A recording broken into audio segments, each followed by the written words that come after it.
Everyone, I'm in a field here in northern Henry County today, out checking some of our earliest planted corn and soybean fields.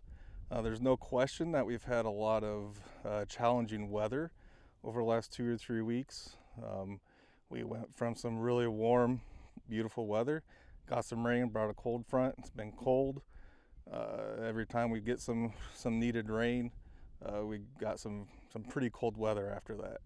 So there's some things that we really need to be out there looking for while we're out scouting some of our earliest planted fields. Those fields that might have a lot more stress on them than others, cold rains and cold temps. There's a lot of diseases that attack both corn and soybeans. The same pathogens attack both crops.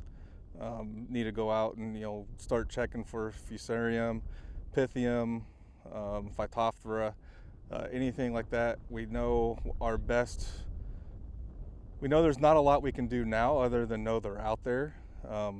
Our biggest fight that we have for a lot of those early season diseases is running a good seed treatment, but it's also good to know if we're already fighting those, because if there's big spots in the field that we are struggling to get good emergence due to some of the diseases that are out there, we might need to be making a decision here soon on whether we should replant that field or not, whether it's corn or soybeans.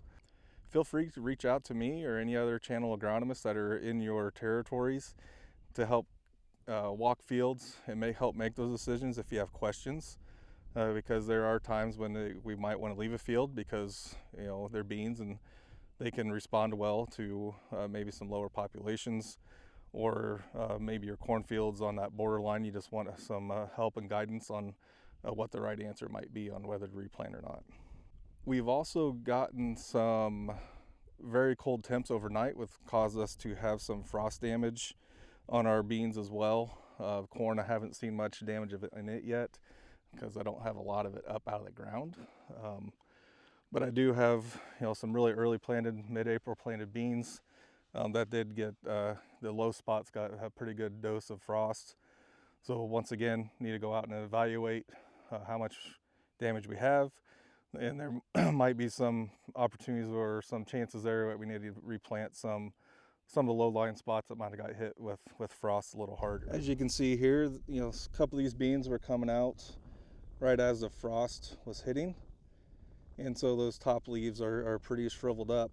If you look down here on the row a little bit further, we have another bean there that's become pretty crispy due to some frost damage from a couple nights ago. There's a good chance that those beans might not come out of it, but when you look down the road, there's still some beans that are a little bigger, handled a little better, and you have a really good chance of still having some decent population. I'm not saying that there might not be some spots out here that have more damage than others that we might need to replant some, but beans are strong plants, and they can handle some lower populations and still compensate and give you some good yields after the end of the year. I mean, ideally you'd like to have around 100,000 plants.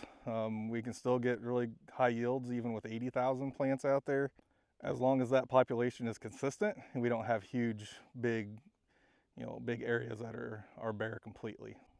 Best case scenario, you might just need to go out and replant in some spots. Worst case, we got to do whole chunks or whole fields themselves. But once again, reach out to your local channel technical agronomist. Be glad to come out and walk and talk through some of those decisions for you. So as far as the territory update for me, we've been running fairly hard in the areas that have been dry enough to go. There is some, up in my area along I-80 and north over to the Princeton area, they've gotten a lot done. They've been a little drier. Yes, they've been cold, but the soil conditions have been right. Calendar says go, so we've been planting corn and beans pretty heavy in those areas, and we do have some guys starting to get done with both. It's been a little wetter as you move to our south and east side, maybe closer to Peoria. They've been getting more of those inch to inch and a half rains, and they're struggling to find some dry dirt, so we're not mudding things in. Right now, I still don't feel like it's time to be mudding anything in. Make sure all of our soil conditions are as good as possible, because once I said in earlier videos, we don't want to really set ourselves back just because we got antsy to mud things in. It's early May right now. We are not behind yet. As long as we can get in the field here in the next week to 10 days and get a lot of things planted.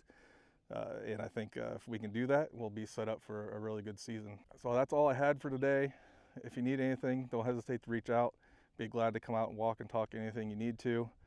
I hope everybody has a great week. We'll talk to you later. See ya.